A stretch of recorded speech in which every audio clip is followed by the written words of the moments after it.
Now, if you want to add other details, like maybe some earrings,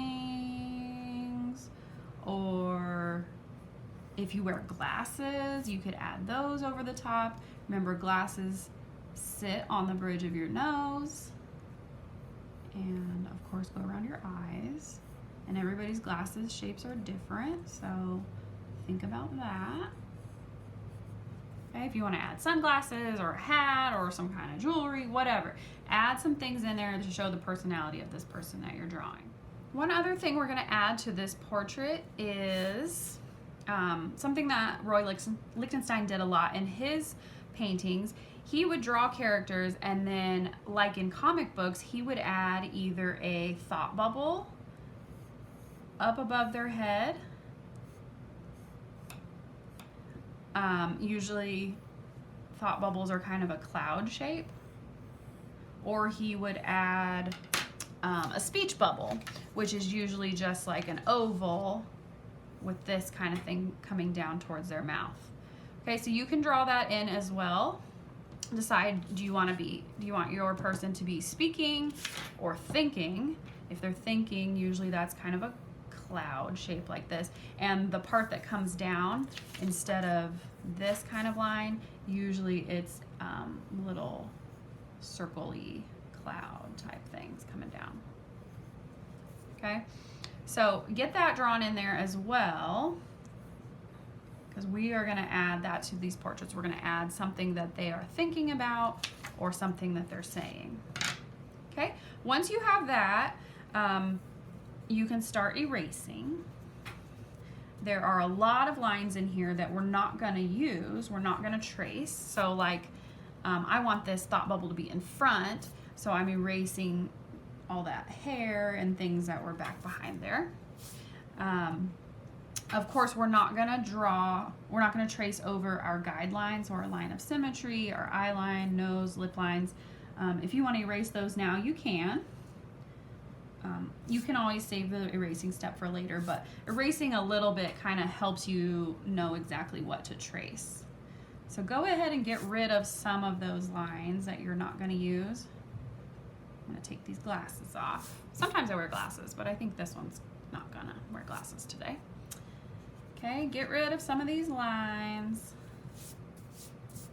I don't need these words. Okay, and then once you've erased and you know which lines you're going to trace, you can go ahead and grab your permanent marker and start tracing.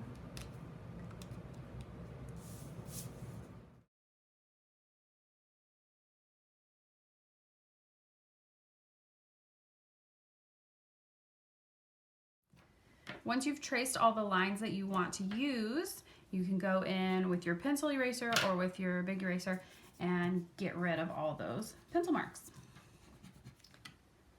Once all of our old pencil marks are erased, we are ready to start adding some color to this. So Lichtenstein, like we've seen, used lots of primaries mostly, and he used a style, he tried to make his paintings look like comic books a lot. And in comic books, they would use these little dots of color to color the images. They're called Ben-Day dots, and I'm going to show you how to create that look. So what you need to do is open up one of your paints, decide where you want to add some color. I think I'm going to do some blue hair on this one because I've always wanted to have blue hair. Give your paint a little mix. Sometimes they get separated a little bit. Get just some good paint here with your cotton swab. And before you go into your painting, I would suggest dotting on the foam a little bit just to make sure you don't have too much going on. And you're just going to go in on the area that you would like to have some color and put a row of dots. So I'm just going to go into my hair here and make a horizontal line of dots. Okay, you can go right over your marker lines. That's fine. Once the paint's dry, those lines will kind of show through. or you can always trace over them again later after all the paint's dry. Okay, so make a row of dots, and then for your next row, you're going to want to put the next row of dots right in between. So it's going to go right here between those two. Okay, so if you do this all across the area that you want to be colored, you're going to get that Ben-Day dot look. It's going to start to look like the pixels in old comic books. That's how they would print the comic books. They would have these little dots of ink to give the color. Instead of printing the whole area full of blue, they would do these dots. And from far away, the dots look like solid color, but once you get close up, you can see the pixels. So that's the style that Roy Lichtenstein really liked to use when he painted his pop art portraits. So there you go. You can just fill up the area. If you want to fill the whole thing, like I might do all of my hair blue, you can, but you don't have to. Remember, Lichtenstein also, this is kind of modern abstract art, so you could just do some stripes of dots like that. Like maybe I would just leave that. That's kind of cool. Maybe I'll do a little bit more over here. Totally up to you. If you want to color only part of your face, maybe you have like a row of dots down, you know, a section like this going down your face. That could be cool. Totally up to you.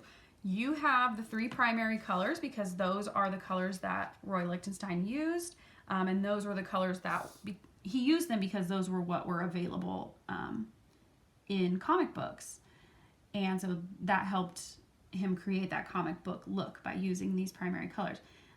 If you want, you can of course mix these colors and get you some different ones. If you really need some green, go ahead and mix that yellow and blue. That's fine. If you want to grab markers or crayons, you could do your dots with markers or crayons. That's fine. Totally up to you. If you want to do some outlining with some different colors, great. The thing about pop art is that it is full of bright colors. So this is your artwork. Fill it in however you would like. If you want to fill in your thought bubble, you can. We are going to draw in there or write in there. So think about that. You could, of course, always paint dots in there if you want, and then the thing that you're thinking about, you could draw on a separate piece of paper, cut it out, and glue it there. That's great. Totally up to you. Have fun with it.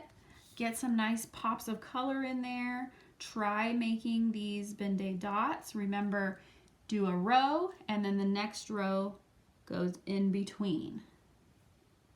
Okay, that's going to give you that look. And fill this in with some pixels of color. Okay, you can see here I've got all my hair filled in with blue. I'm going to move on to another color. Give that a mix. I think maybe I'll use this red on my lips. Now, the cool thing about pop art is that the colors aren't necessarily the real colors of that a thing would be in real life. So, for instance, I don't really have blue hair, even though I wish I did.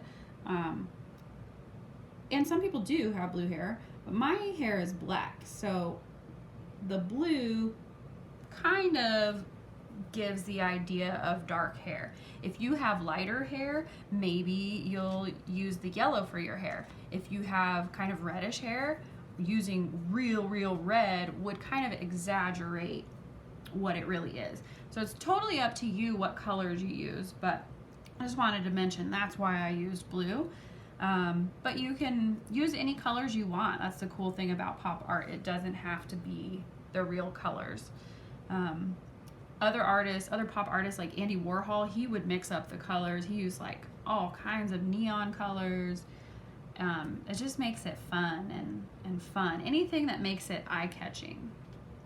I also wanted to mention that you have these other utensils for painting. So if you want to go in and brush in, like maybe I want to make my whole eyebrows blue instead of using the Ben-Day dots, you can do that. You can grab some paint and brush that in. If you want to do some yellow eyelids, go for it. So the brush is there for you if you want to do some strokes with it. You also have the bubble wrap, which basically, if you look closely at your bubble wrap, the pattern of the dots is the same pattern that you painted when you put the dots in between. When you made rows and then put the next row in between, that's how bubble wrap is set up. So if instead of using your cotton swabs to paint dots, if you want to apply paint to this and then use it as a stamp on your painting, you can do that. That might look cool. Maybe you just put a chunk of dots right there over part of your painting. That could be cool, kind of funky.